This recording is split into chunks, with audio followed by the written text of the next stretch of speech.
Hey, it's Deborah Atkinson. Today we're going into a series of back extension exercises. And we're going to start from the mildest and progress all the way up till it's the most difficult. So what I want to tell you right now as far as who should, everyone should. It's just that we need to pick the versions that are most appropriate for us. So we all need back extension because we live in forward flexion. So imagine I'm sitting at a desk, I'm in forward flexion. This is a 90-degree flexed hip and extension is all the way out. So we're standing and we end up forward flexing here because life is out here. Nowadays, we're over a keyboard and we're looking at our phones. Text neck, tech neck is really a thing. So we're trying to counter that. We want extension here in the back of our neck, our cervical spine. We want some degree of extension in our thoracic spine. We are supposed to have a neutral S curve. However, most of us risk that upper rounded back. That's your thoracic spine, the upper part of your rib cage. And we sometimes then get a bigger lordosis in the small of our back. So all of those things we want to work on correcting. What we're looking at is the muscles in your back on either side of your spine, and they run up and down the spine like a zipper, essentially. Those erector spinae muscle groups are part of your core. So we've got the erector spinae muscle group that get ignored most of the time because they're not mirror muscles. We have the rectus abdominis up and down the middle. That would be your AKA 6-pack, 8-pack, or pack gone bad.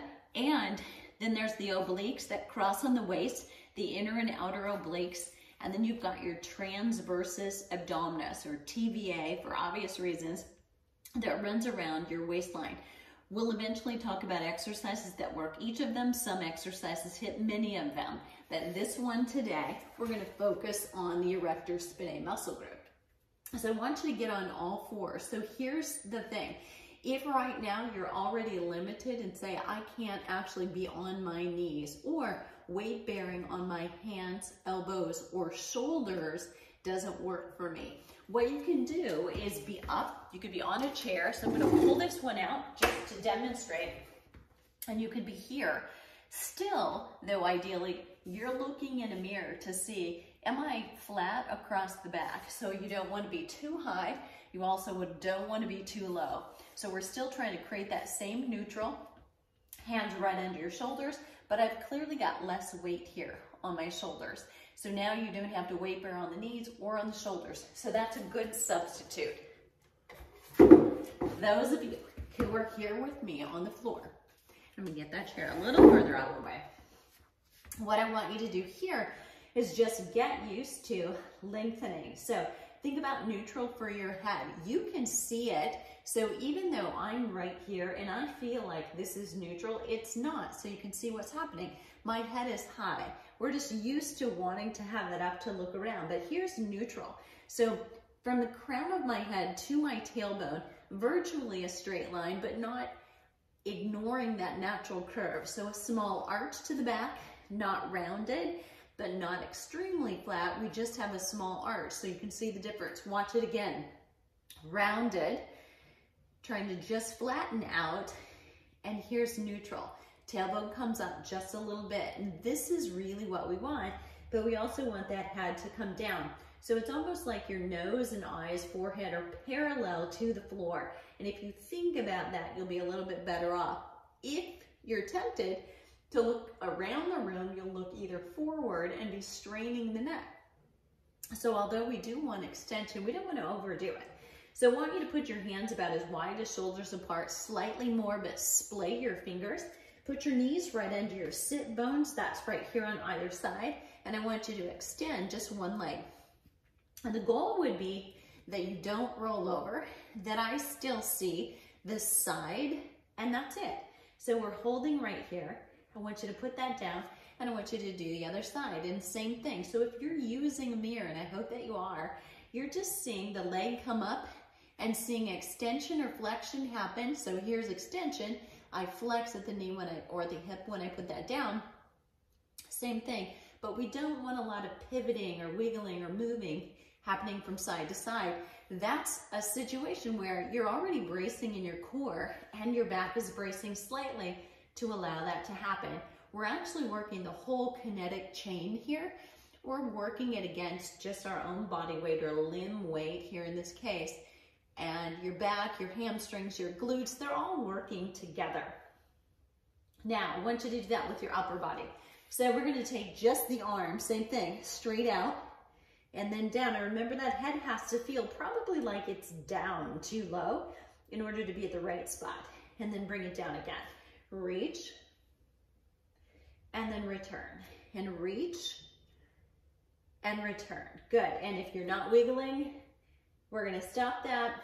If you're wiggling a little bit and this one is difficult, you just found right where you need to be. So I don't want you to progress until you can do that without wiggling and wavering.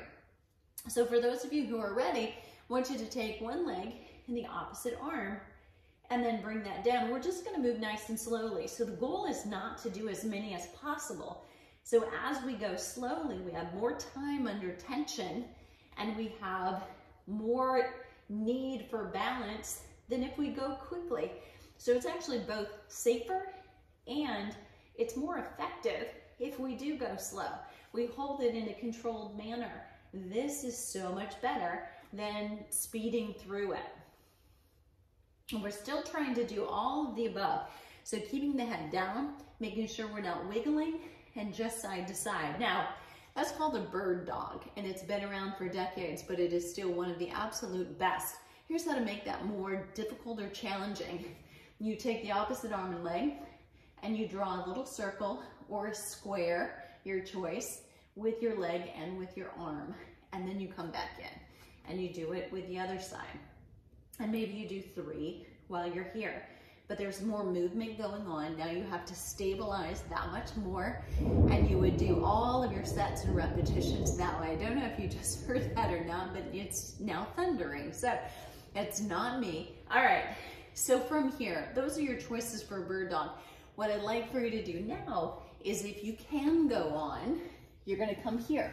If you found the bird dog or the circling was challenging, stay right where you are. All right, I will come up at the very end and I'm going to give you a couple more challenges for those. But coming down to the floor, we're now going more into extension. We're actually going into hyperextension. So before we were in extension, we stayed there and took the limbs up, working the muscles more. Now we're actually on the floor. I'm going to have you dig your toes in. You're going to stay there, tuck that tailbone down, and then you're going to lift up with your palms facing down. So my thumbs are outside, and that just opens my shoulders. But again, look at your head and neck. So I'm moving to the side so I can see you. You can see me. Here's where I don't want to be. I want to make sure the crown of my head is pointing straight in the direction that I'm aiming here. And then exhale, come down, and you want to release the head and neck, and you want to release the legs. So your glutes completely let go and your lower back gets a little break. Toes curl under, tailbone curls under, look down, and then up and come up. Now, when I'm doing this, I'm talking to you. So I want you to make sure that you can talk. So just say 10, 9, 8. Reach your fingertips down so you're reaching your shoulders away from your ears. Hold this thought. You want to be feeling both hips down on the floor. And exhale, keep breathing. You're going to hold that right there. And then exhale, release. Now, normally what I would suggest you do is take your head to the other side. I'm going to turn to the same side so you can hear me, and then release. Now, if we want to make that a little bit more difficult, what I'm going to have you do is come from the other side. So lifting the upper body makes more sense. We're so used to it. But I'm going to protect my neck by taking my forehead, put it right on top of my hands. And now I'm going to take my feet, push them together, keep my knees wide apart. I'm going to raise the feet up, and I'm raising the knees. You can see me peeling my thighs off the floor and then lowering down. So it's an exhale as you come up and an inhale down. Now, if you keep that head down and you keep yourself upper back relaxed, there should be some work going on through the back, but no strain going on through the back, and release. And again, come up and down, and now relax. Good. And so we've done some back really hyperextension. What I want for you to do, if you can, listen to your knees, sit back and just round your back right here. Put your forehead down, release, release, and let go. So whenever you do hyperextension, moving into full extension or hyperextension, you want to do the opposite and do round the back. So the more flexible you can go in both directions, the better for your longevity. The more you can flex and extend your spine, the better your longevity. Just an old saying, and you want to keep track of that one. Now, if we want to take it up a bar, what we're going to do is lift from both ends, but I want you to do the opposite arm and leg, just like we did with bird dog. Head down. So I'm going to take my right arm and my left leg and then bring them down. And the whole time, I'm going to have my head up. Now, if you're straining through the neck, you can put a pillow here under your head so that you're resting your forehead on it and you're elevated so you can breathe. But I like lifting the head and hovering off the floor because then we are using those extensors.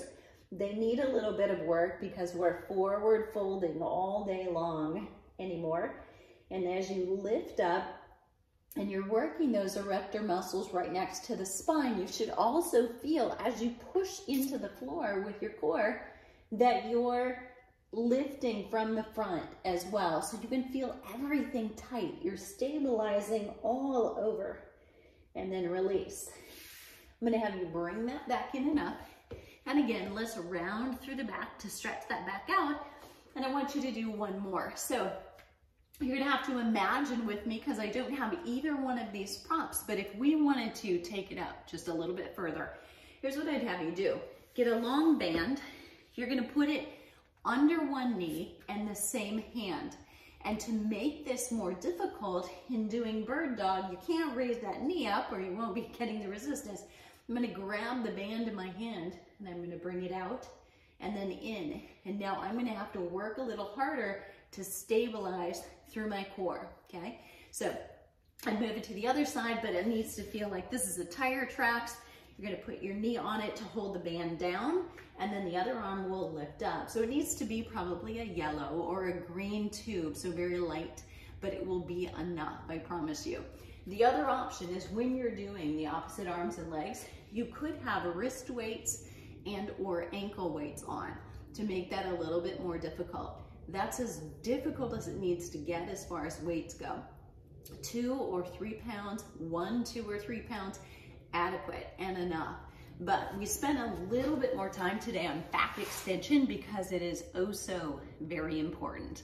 All right, let me know your questions down below. Let me know you're following along with this challenge as we go through one exercise every day, breaking it up, breaking it down, more difficult or easy depending on what you need, who should, who shouldn't. And if you still have questions, drop them below.